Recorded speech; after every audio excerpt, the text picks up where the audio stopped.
athleticism of the kids. But as you said, it's so much more than just an athletic program. There's the theater aspect.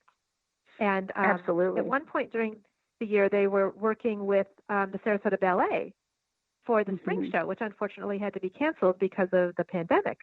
But I know that the Sailor Circus Academy is reaching out to other art forms and partnering with them, really, really creating some very interesting and unique performances, partnering in ways that we haven't partnered before, which is just so incredible.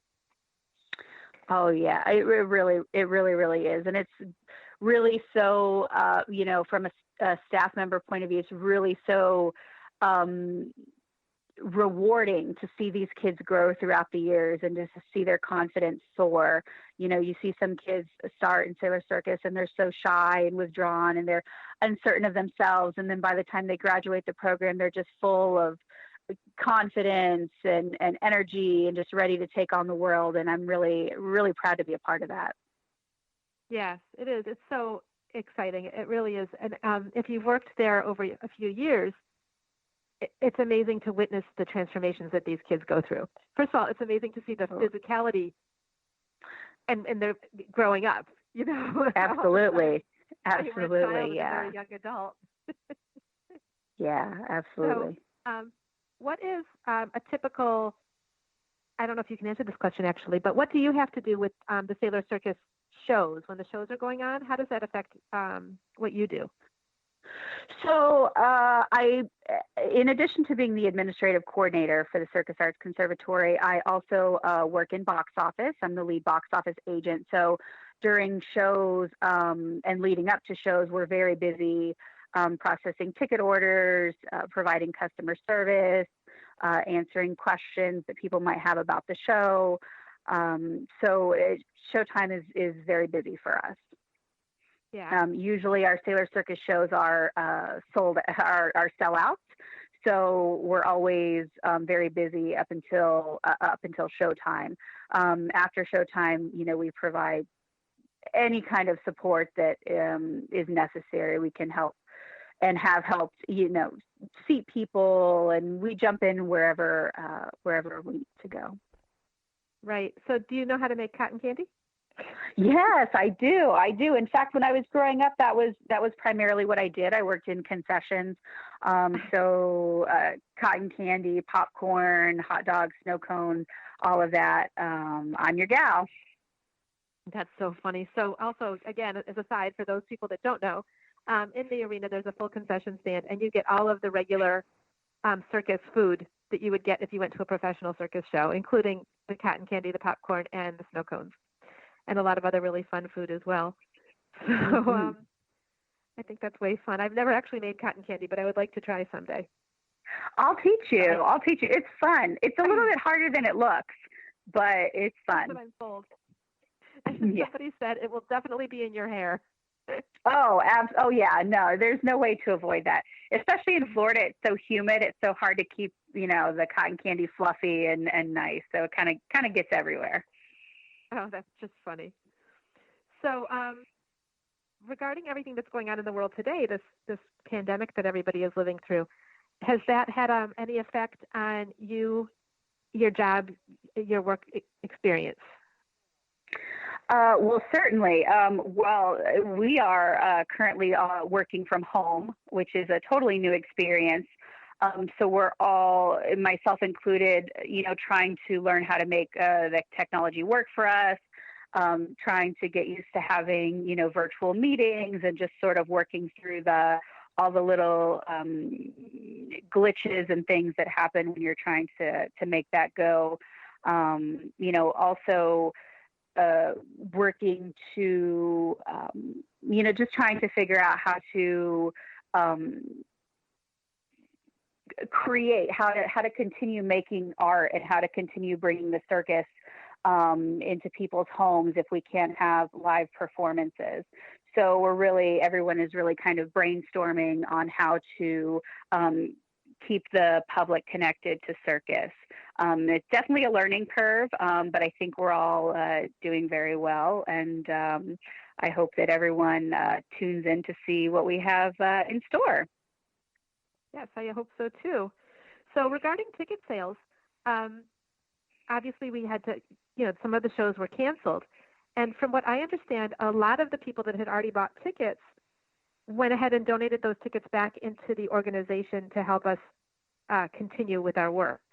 Do you know anything more about that? That's correct. Yeah, that's correct. I would say about 80% of the patrons who had purchased tickets for our upcoming performances donated the tickets back, which is really, really incredible. And I really think that it speaks to our organization and the support we have in the community. I think, the public saw, that we were going to be in need, that we were going to need those funds. And I think it was just a no-brainer for people to support us in that way. So we really feel really, really, truly lucky and blessed to have such a strong community support system.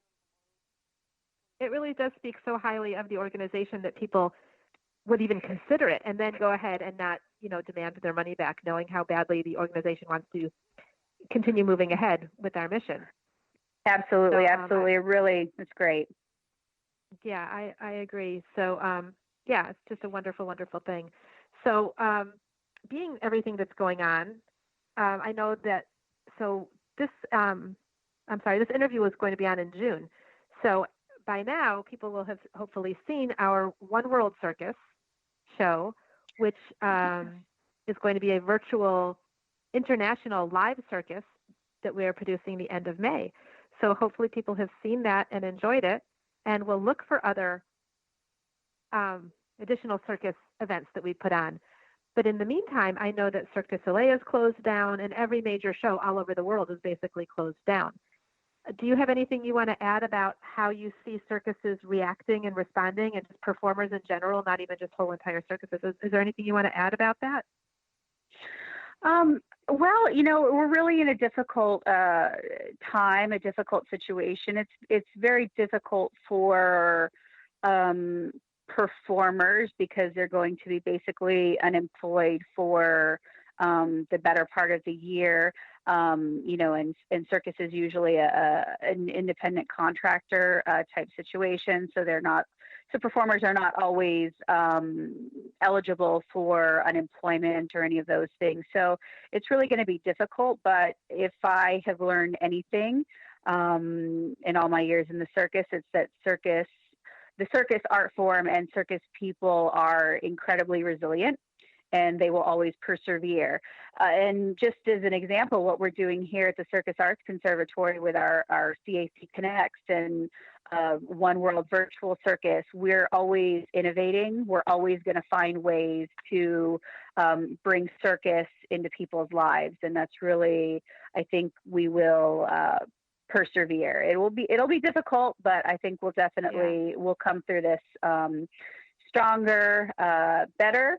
And I think some of the technology we'll be able to better incorporate technology into our programming.